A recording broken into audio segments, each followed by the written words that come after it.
On vient tout juste de passer en zone jaune en Gaspésie. Il y a toujours très peu de cas de COVID-19 dans la région. Par contre, ces derniers jours, on observe dans plusieurs autres régions du Québec, comme au Bas-Saint-Laurent par exemple, une nette augmentation des cas. C'est une augmentation qui porte à croire que la fameuse troisième vague, qui est alimentée par des variants, aurait finalement atteint le Québec. J'en parle aujourd'hui avec le directeur régional de la santé publique, le docteur Yves Bonnier-Vigé. Bonjour, docteur Vigé. Oui, bonjour. Docteur Vigé, cette augmentation des cas dans le Bas-Saint-Laurent, est-ce que ça vous inquiète pour la Gaspésie? Ben, certainement, parce que la situation est fragile, même si nous n'avons pas de cas de ce temps-ci. Il reste que le virus peut se propager et les variants, ce qu'on sait des variants, c'est qu'ils sont extrêmement contagieux. Donc, il y a eu des éclosions au Bas-Saint-Laurent assez spectaculaires. Donc, on n'est pas à l'abri de ça. En même temps, il faut se dire qu'un virus, c'est quand même quelque chose de concret, là. Ça ne peut pas passer par la pensée d'une personne à l'autre. Donc, ça faut vraiment que ça voyage d'une personne à une autre. Et on sait très bien que si on garde nos distances de 2 mètres avec les autres personnes qui ne vivent pas à la même adresse que nous, que si on porte un masque en public et puis si on se lave les mains souvent, ben, le virus, il peut pas passer. Alors, donc, on a un peu le pouvoir de combattre le variant puis d'empêcher une troisième vague en Gaspésie et aux îles si on garde ces bonnes habitudes-là. Dans le Bas-Saint-Laurent, le principal lieu de transmission, ce serait les écoles. Le centre de service scolaire de Kamouraska-Rivière-du-Loup a fermé toutes ses écoles jusqu'au 5 avril parce qu'il y avait des cas de variants dans plusieurs établissements. Selon vous, est-ce que les problèmes de qualité de l'air dans les écoles les rend particulièrement vulnérables aux variants? Écoutez, c'est un des facteurs possibles, mais probablement que c'est plus la proximité des enfants les uns avec les autres qui est plus importante. Parlant de proximité, dans les mesures d'assouplissement des règles sanitaires par le gouvernement, il y a un retour à temps plein des élèves de 3e, 4e, 5e secondaire, y compris en zone rouge. Est-ce que c'est risqué de faire ça à ce moment-ci? Ben, il y a un risque, mais c'est un risque calculé. Là, on considère qu'on a constaté des problèmes sérieux de décrochage ou de difficulté à se raccrocher à l'école. On a constaté un peu de détresse qui est beaucoup plus importante justement chez les plus jeunes. Donc, il faut mesurer les risques et la décision qui avait été prise de permettre le retour à l'école à temps plein, c'était justement pour permettre de soulager un peu les risques psychosociaux, quitte à prendre un petit peu plus de risques du côté de la contagion. Mais là, c'est sûr que si on va observer ce qui se passe. Si vraiment on n'est pas capable de contrôler avec cette mesure-là, ben, on peut toujours retourner en arrière. Mais pour l'instant, puis dans notre région, en tout cas, on va observer vraiment qu'est-ce qui se passe. Je pense que ça va dépendre aussi de l'épidémiologie de chaque région. Pour protéger à la fois le personnel, les élèves, puis empêcher la transmission, est-ce que vous pensez qu'on devrait vacciner dans les écoles, là, comme on l'a fait dans certaines écoles à Montréal, les parents, le personnel? Mm-hmm. C'est un projet pilote qui se déroule à Montréal actuellement. Avant de savoir si ça va donner des bons résultats, il faut l'analyser. Je pense qu'avant de généraliser des projets pilotes, il faut d'abord tirer les conclusions. Et évidemment, quand on vaccine quelqu'un, son immunité se prend 2 à 3 semaines à se développer.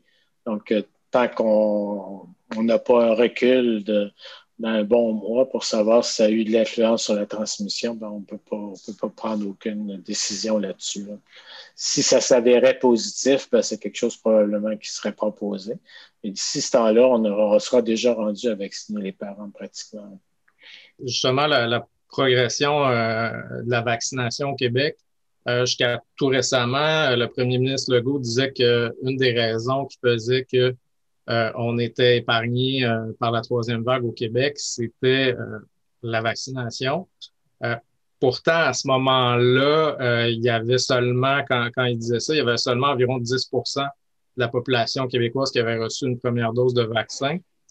quand on regarde ailleurs dans d'autres pays comme la Grande-Bretagne, par exemple, qui était à ce moment-là vaccinée, qui avait reçu une première dose à 50% de sa population, la Grande-Bretagne était quand même frappée assez durement par une troisième vague. Euh, Est-ce que la vaccination progresse assez vite au Québec, selon vous? Elle a été beaucoup retardée parce qu'on n'avait pas de vaccin. On a de plus en plus d'arrivées de vaccins maintenant et de telle sorte qu'en tout cas, on devrait avoir assez de vaccins pour avoir donné une première dose à tout le monde en juin. Et bon, plusieurs auront reçu une deuxième dose à partir de la mi-avril. Ça progresse, mais on sait, compte tenu de ce qu'on connaît de ce virus-là, que ça nous prend une vaccination d'au moins 75% de la population pour stopper l'épidémie. Alors, ça n'ira pas avant juin, effectivement. Est-ce que vous pensez que c'est un objectif pour la Gaspésie, seulement pour la Gaspésie, qui pourrait être atteint avant ou peut-être Ça sera certainement atteint avant pour les îles de la Madeleine, parce qu'ils ont un statut un peu isolé et ils reçoivent plus de vaccins plus rapidement que nous. Nous, il faut suivre l'arrivée qui est un peu provinciale. La répartition, on tente de la rendre la plus équitable possible entre les régions. Donc, nous, ça se réalisera certainement pas avant la mi-juin.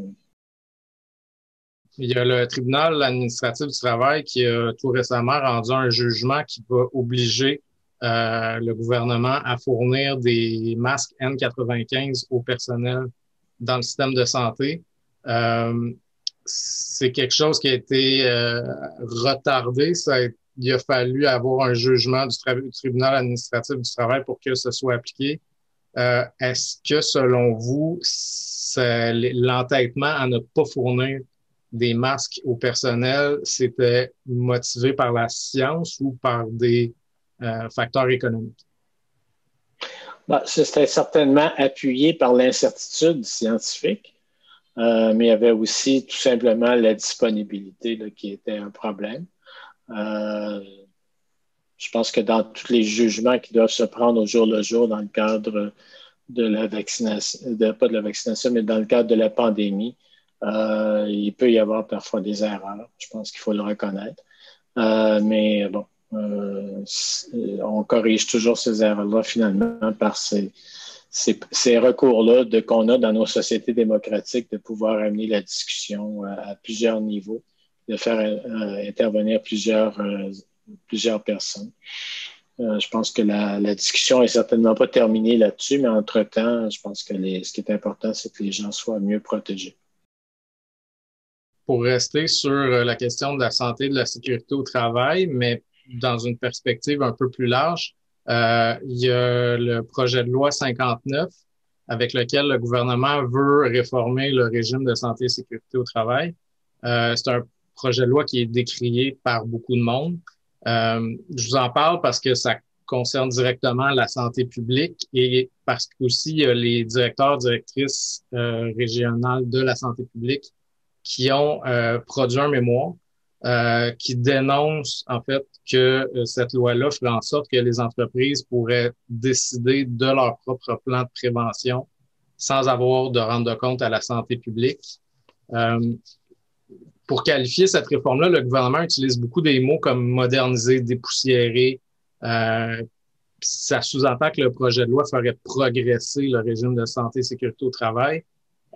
Mais selon le mémoire des directions de la santé publique, ça dit au contraire que ce serait un recul parce que ça ouvrirait la voie au retour de la médecine d'entreprise en santé au travail. Oui. C'est quoi votre perspective par rapport à ça? D'abord, il faut admettre qu'il y a un aspect de progrès parce que l'ancienne loi n'a jamais réussi à protéger tout le monde. Là, on s'en est tenu depuis 1979 à 3 secteurs prioritaires, délaissant les autres. Donc, la nouvelle loi ouvre vraiment la porte à tous les secteurs. L'autre aspect positif de cette loi-là, c'est qu'elle va aussi tenir compte de tous les aspects psychiques, des atteintes psychiques en milieu de travail, ce qui était difficile à faire valoir dans le contexte de l'ancienne loi. Ceci dit, cette loi-là, qui était très progressive en 1979 quand elle a été promulguée, elle a quand même un peu vieilli, mais elle avait comme préoccupation principale d'assurer que c'était une loi qui était en quelque sorte une loi de santé publique qui protégeait tout le monde indistinctement de leur implication dans le milieu de travail. Mais il y avait des gens non touchés. On a parlé des secteurs, mais il y a aussi, par exemple, le personnel des agences, le personnel domestique, etc. Donc, il y a quelques avancées dans la loi qui vont aussi dans le bon sens pour ça. Mais ce que la loi en 79 avait intégré, c'est que le réseau public de santé publique jouait un rôle important et il était un peu un accompagnateur à la fois de la partie patronale et de la partie syndicale et des travailleurs pour permettre d'amener la science au centre de ces débats-là et permettre à tout le monde d'avoir une base commune pour prendre des décisions qui permettaient la santé et la sécurité dans les milieux de travail, de créer des milieux de travail sains, sécuritaires. La première version du projet de loi qui a été déposée excluait la santé publique. Donc, évidemment, c'était un recul très important. Le ministre a eu on a fait plusieurs représentations auprès du ministère du Travail avec tous les autres partenaires. Donc, à peu près tout le monde a convenu qu'il fallait réintroduire la santé publique dans la loi. Et le ministre du Travail a proposé un certain nombre d'amendements qui ramènent la santé publique dans son projet de loi. Alors, évidemment, on est toujours encore à l'étude article par article et on ne sait pas si ces amendements vont rester. On l'espère. On a largement félicité le ministre d'avoir fait ça. Donc, on espère que sa position va être ferme. Et d'autant plus que les indications qu'on a, c'est que toutes les partis d'opposition étaient aussi d'accord avec ça. Donc, on pense qu'on a pu éviter ce dommage qui était structurel et profond à cette loi-là, en réintroduisant le rôle de la santé publique dans les milieux de travail. Alors ça, c'est un bon gain.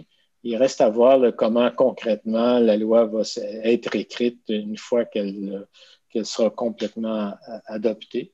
Cette étude-là devrait se terminer en juin, semble-t-il.